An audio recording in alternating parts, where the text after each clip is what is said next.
what did we do to formulate this problem?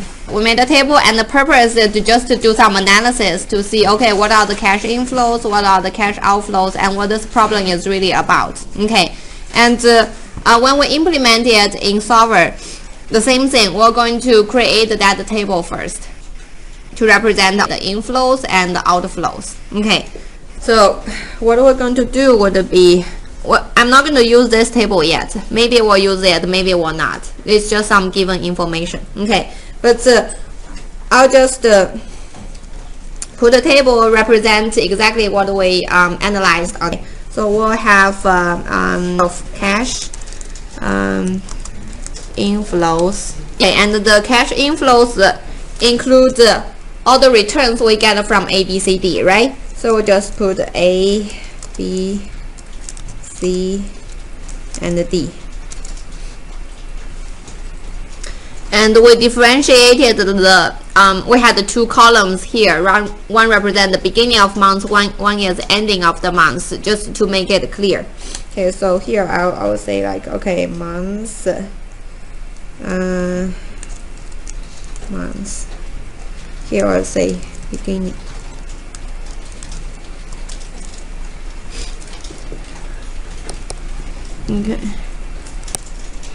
Okay, beginning of month 1, 2, 3. Because it's the beginning of month, we're going to go to month 7. Okay, and then here we'll do ending. End of month. I'm going to shift it to one row here, so it's a month 1, 2. Okay. Same as what we did when we analyzed the problem. So it's like end of the month 1 is the beginning of month 2. Okay, end of month 2 is the beginning of month 3. So they are the same.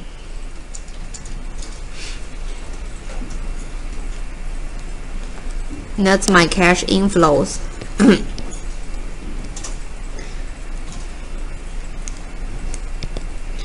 I'll just format this to be merge them.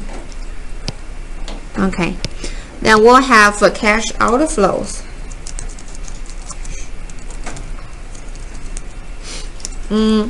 For the cash outflows, actually one row above. For the cash outflows, we have two types, right? One is investment, okay, and the other one would be the payment needed. Okay, so we'll say those are the investments. Reinvestment versus and we'll just say slash reinvestment. Okay, so that would be the same. We invest in A, B, C, D again.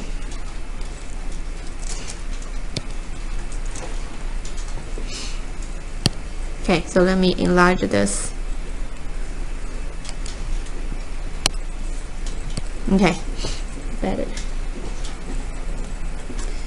So we have the investment in A, B, C, D. Then we also have some payments. Payments are expected at the end of second month, which is here. Okay, we need 250,000. End of fourth month, 250,000 again, and end of the sixth month would be 300,000. Okay, so I'm going to just merge those. Wrap, merge, make it in the middle.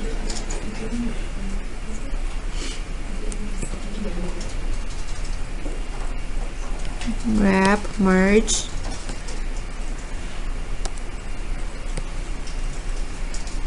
Okay. So that's my table.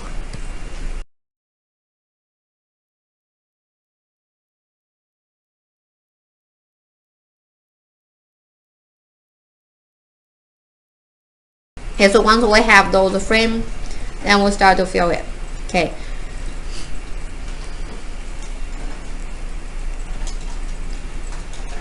Cash outflows.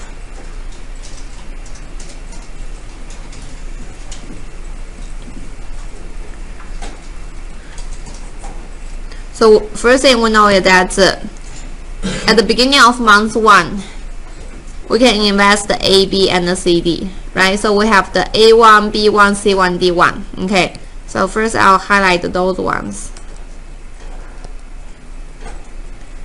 Yellow. Okay, and then we know that A is available every month, so those are the beginning of 6 months. Yeah, we can go all the way to here. So those are the possible events. So that represent A1, A2, A3, A4, A5, A6. And we have B1, and B is available in 3. So 1, 2, 3, 3, and 5. So I'm just highlighting those cells representing the possible investment we have based on this table here. So C would be 1 and 4. Beginning of the 4th month. Yeah, that's correct. Okay, and the D, that's the only one. The yellow highlighted represent our decision variables. Okay, now the cash inflows in a table we created when we create the model. Beginning of the month, we don't have any cash inflow, but starting from the 2nd month, say A, we can get don't type yet. So it's 1 plus 1.8%, right? Times this A1 here. So we said we're not going to embed any numerical values in the formula. So we're not going to put equals to be 1 plus this part this. So what I'm going to do is I'm going to put the rate here. I'll just say like the total yield, or say principal plus yield. Rate, it's actually a rate.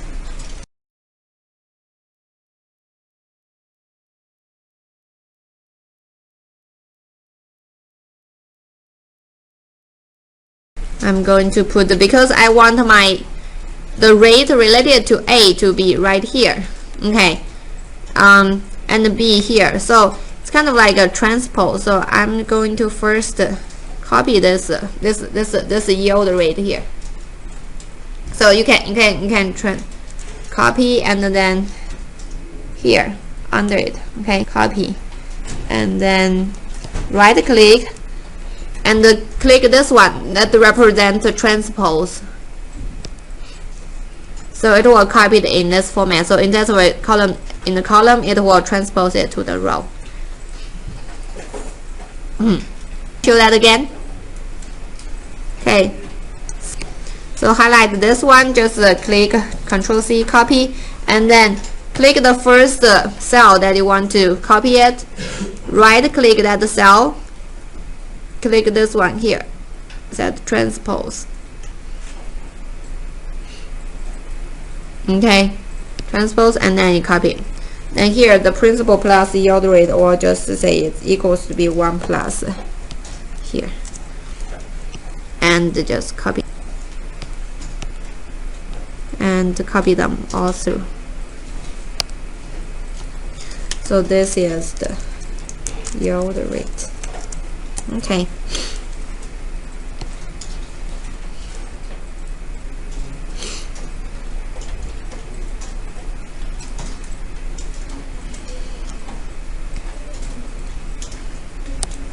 Okay, done.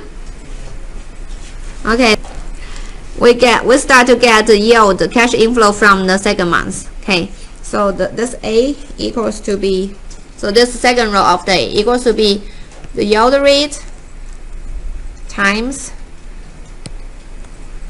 the investment from the previous month from A. So it's this rate here times this A1.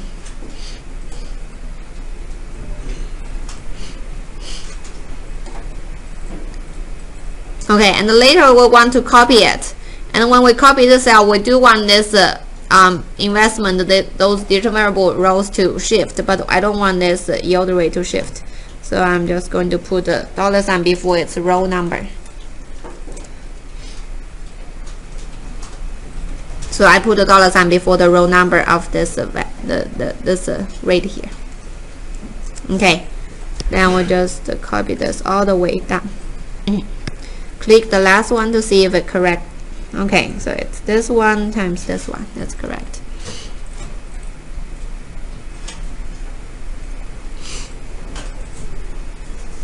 Done?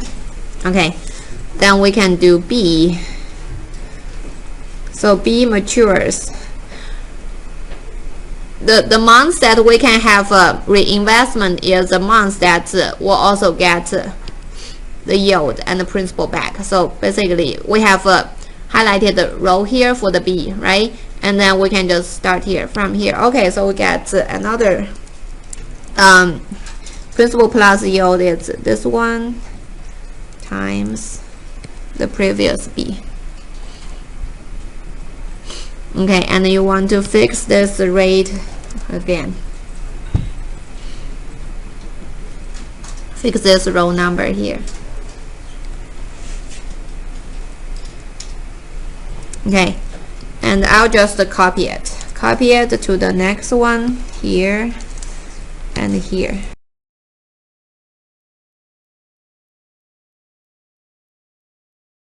So I copied this cell to the next row, which is like beginning of month 5, which correspond to this row that you can do the reinvestment again, and then to the end. Okay, and then for C you can do the same. So C, you can do a reinvestment in this here. So equals to be this rate here times the C, and fix the row number.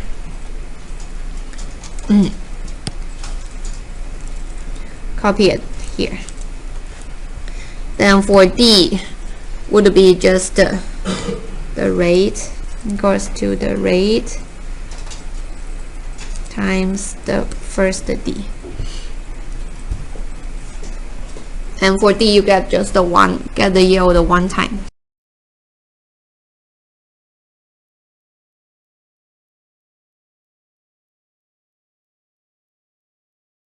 So C's would be this C here times the rate, and the second B would be here, and the D just one time.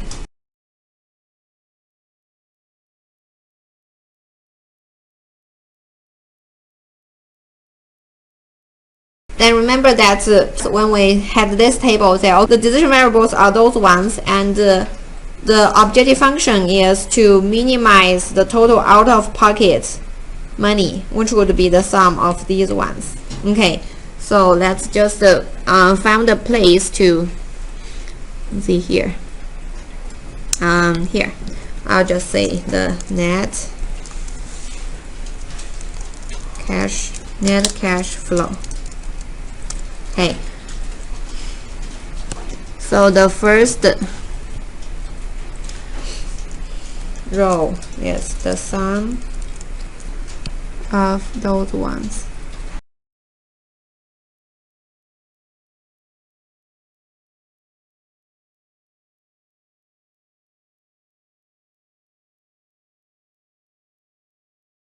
What I'm trying to do is to calculate the objective function, which is the total cash outflow, A, B, C, D. So it's a sum of these 4 cells. Okay, we may modify it later. Okay, so that's the objective function. I'm going to highlight it.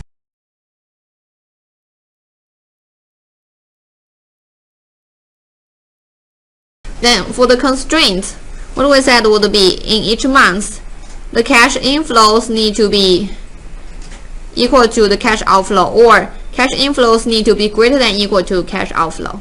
So greater than equal to maybe it's better, because in some months, considering that you may do like reinvestment, some months you may save some money. But in this case, I think it's the same. So we can either create a column here to calculate the total cash inflows, and another column here to calculate the total cash outflows, and make the two columns equal in when we specify the constraints. Okay, or the other way would be we'll just move the right hand side to the left. We'll just calculate the cash inflows, subtract the cash outflows, and say they need to be greater than or equal to 0. Make sense? Okay, and since for the first month we'll just do the cash, like the cash inflows basically just 0. What we can do will be say, okay, it's 0 subtract the cash outflows, so we get the net cash flows, and later we'll just maximize that cash inflow. So either way, here, if we want to keep this column's heading to be the net cash flow, we can just change this one to be sum of the cash inflows. Okay, subtract the cash outflows, and we can include the payment part too. So the purpose is to create this formula that can be copied all the way through. So all of those cells would be the sum of the cash inflows, subtract the cash outflows, including the investments and the payments. Okay, so would be the sum of inflows subtract the sum of outflows. And then later we just need to remember that when we define the objective function, it's no longer minimize, it's maximize. It's maximize the cash net flow. Okay, then you can just copy this all the way down. Change the color to red. Those represent my constraints. Click in the last one to see, okay, it is the cash inflows subtract sum of the outflows.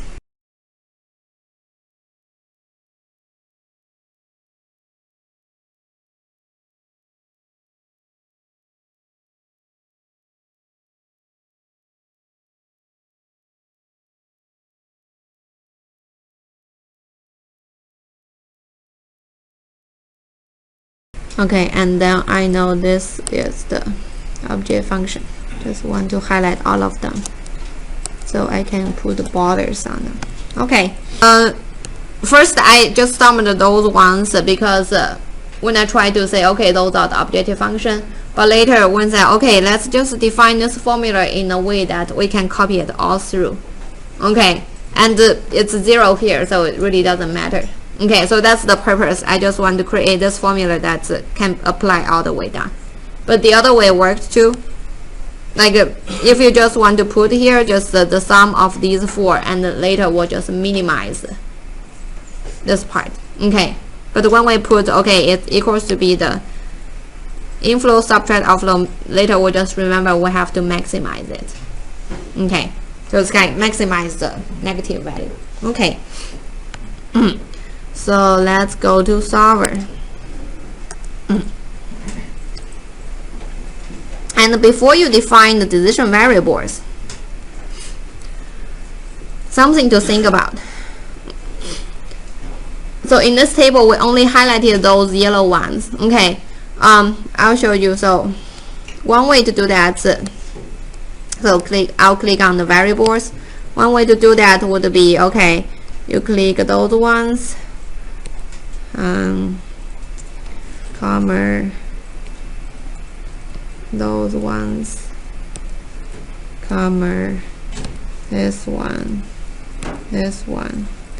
or you can click control. So while you try to select the multiple places, you can click control.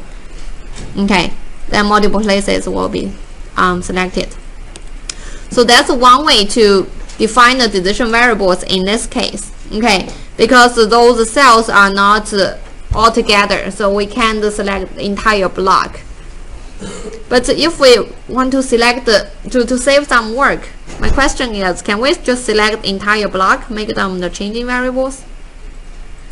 So instead of doing this way, only select those yellow highlighted cells, can I just select this entire thing?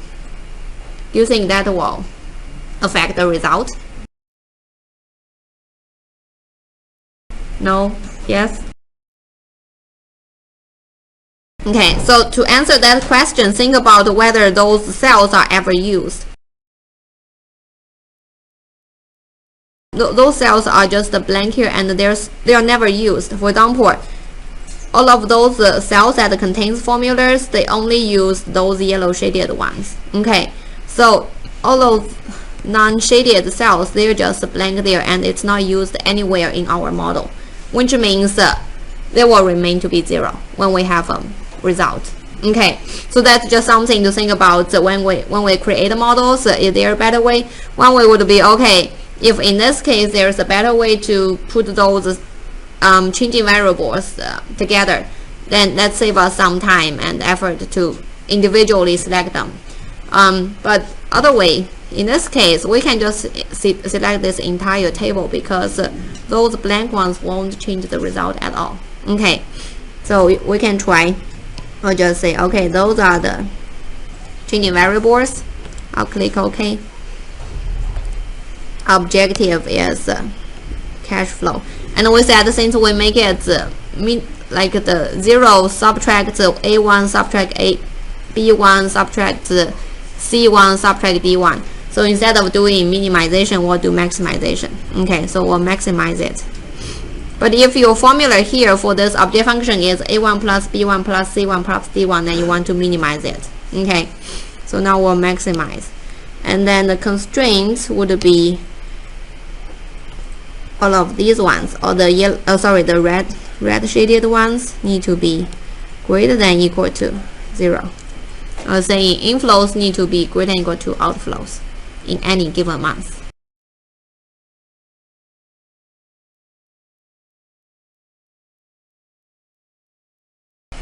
And then we need to make those investment non-negative. Okay, change the algorithm to be LP simplex. And I think we are done.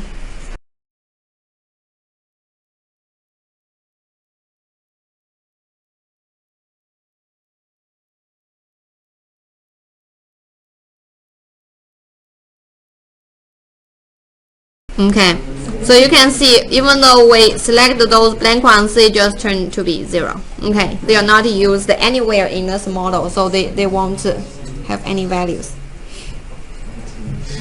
So if you are done, then you can do some cosmetic work.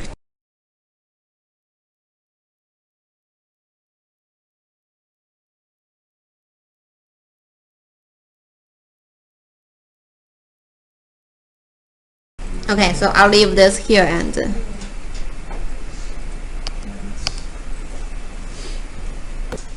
okay, so those formulas, the first ones we put are those A, so they are, so you can check yours. So A would be the one that A that's in the above row in this cash outflow table. Multiply this rate here.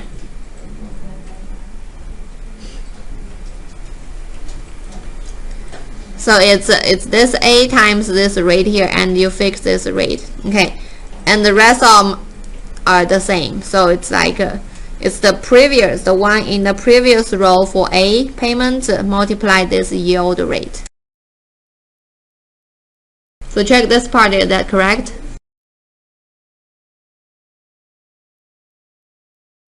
And then for the B's would be the B in the previous 2 rows in this cash outflow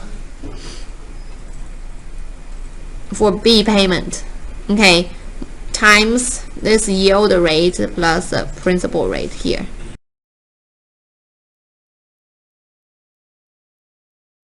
So you guys check these ones. Then fix this rate here. And then you can copy it to the beginning of 5th year and the beginning of 7th year. So these two should refer to the B in this cash outflow table in the previous 2 rows. So for example, this row is 21.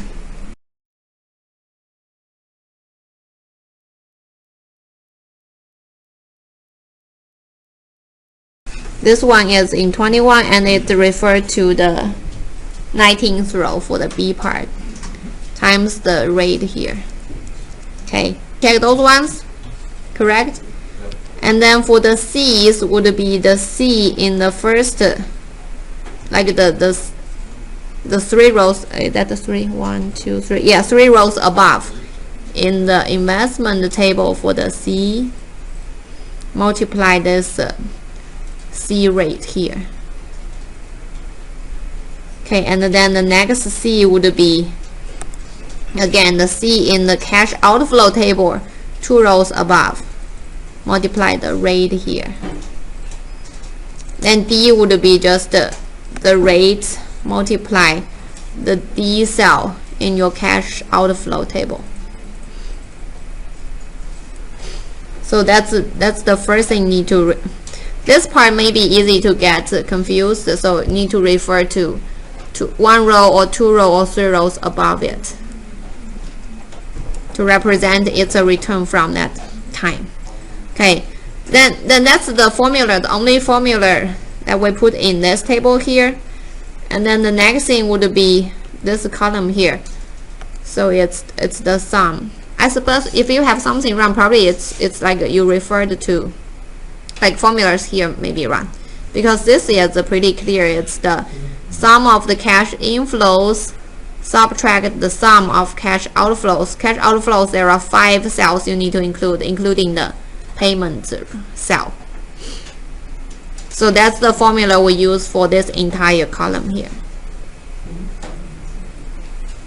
Check if you have the right one.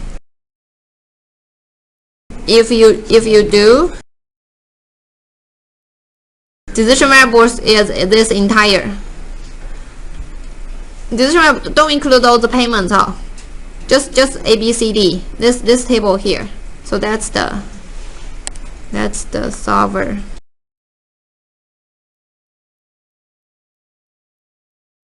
Objective function is to maximize this objective function here, maximize, and including variables only those ones, and greater than or equal to 0, or you can do equal to 0. That would be the same for this constraint. That's the only constraint.